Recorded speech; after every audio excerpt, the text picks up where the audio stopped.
今回はこちらの本の中身を紹介します。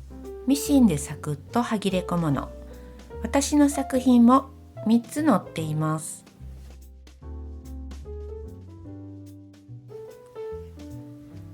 いろいろポーチの中のミニボックスポーチ。こちらは私の作品です。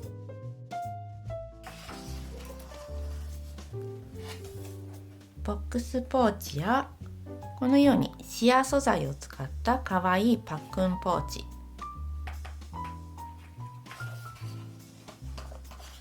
生地をつないで作ったものもあります。こちらのバニティポーチはパッチワークのように小さな布をつないでいます。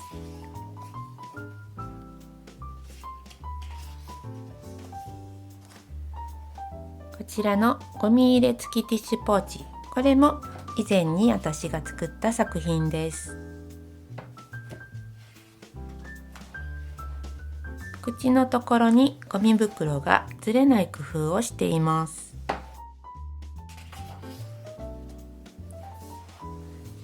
簡単巾着、こちらはとても小さな巾着で口布を別につけていて手縫いでも作れそうだなと思いました。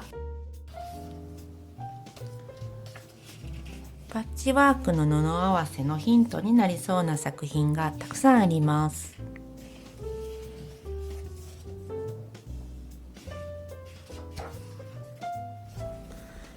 こちらの布合わせもとても素敵です。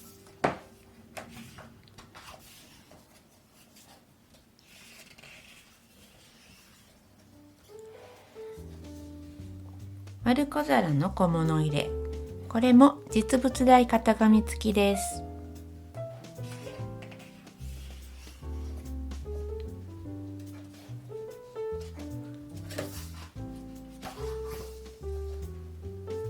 バッグチャームもいろいろあります。とても小さな布をつないで作れる作品がたくさん載っています。こちらはステッチで楽しめるはぎれブローチ。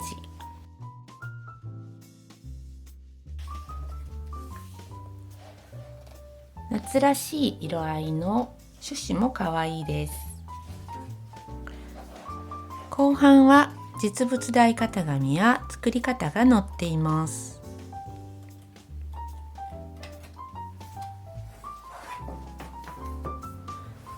書店やインターネットで購入できます。